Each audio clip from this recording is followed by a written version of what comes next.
All right, so we just stepped out of Disney's Fantasia with, Disney and Harmonix Fantasia, Music Evolved. And basically, I don't want to sound off like the complete hater, because I'm very critical when it comes to these things. It's more of a musical technical demo, I believe. You wave your hands around, attempting to compose music the way that the original Fantasia did in the movies.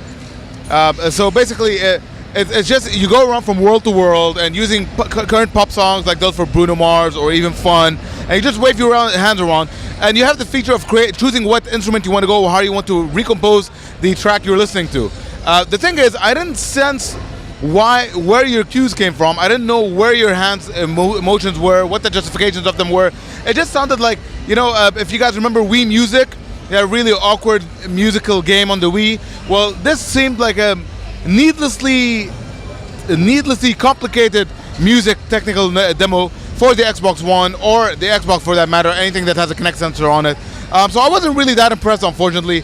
Yes, okay, it's really cool trying to experience this whole Fantasia experience, but it doesn't really stand out for me, and it's more of a technical demo than anything that I try to invest time on. Now, that said, before Fifi Prosper jumps in to give us her own opinion, I'd like to display this. Apparently, Fantasia Music Evolved has received official gamer selection of E3 2013.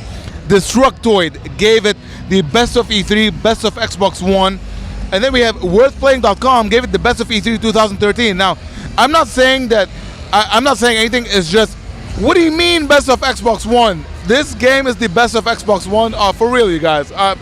Obviously, maybe because it's an exclusive Xbox game, that's why it's getting a best of, but I would not even put this game close to a best of. I'd say, right, interesting, charming if you have children who want to compose stuff, but that's where it stops. Fifi, what do you think about the presentation?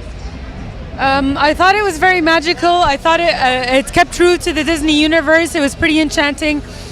I mean, this game is not for us. We're not the target audience for this game. This game is for people, for maybe the younger audience who want to step into the world of Mickey and just explore the universe of imagination and the elements they throw at you. Like, what we saw was basically like an undersea explosion of music with the shells and the clams singing and the fish singing and a turtle coral reef kind of thing going on.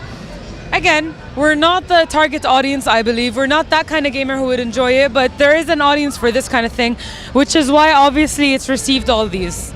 So I think Spark, turn around and you could see a little preview of what's going on. So this is basically what the game is about. You move around in front of the sensor and wave your arms around, and it basically creates certain music according to what songs you've played, and bring the universe that you stepped into to life. And that's the point. Again, we're not the target audience, but there is, which is obvious by everyone watching.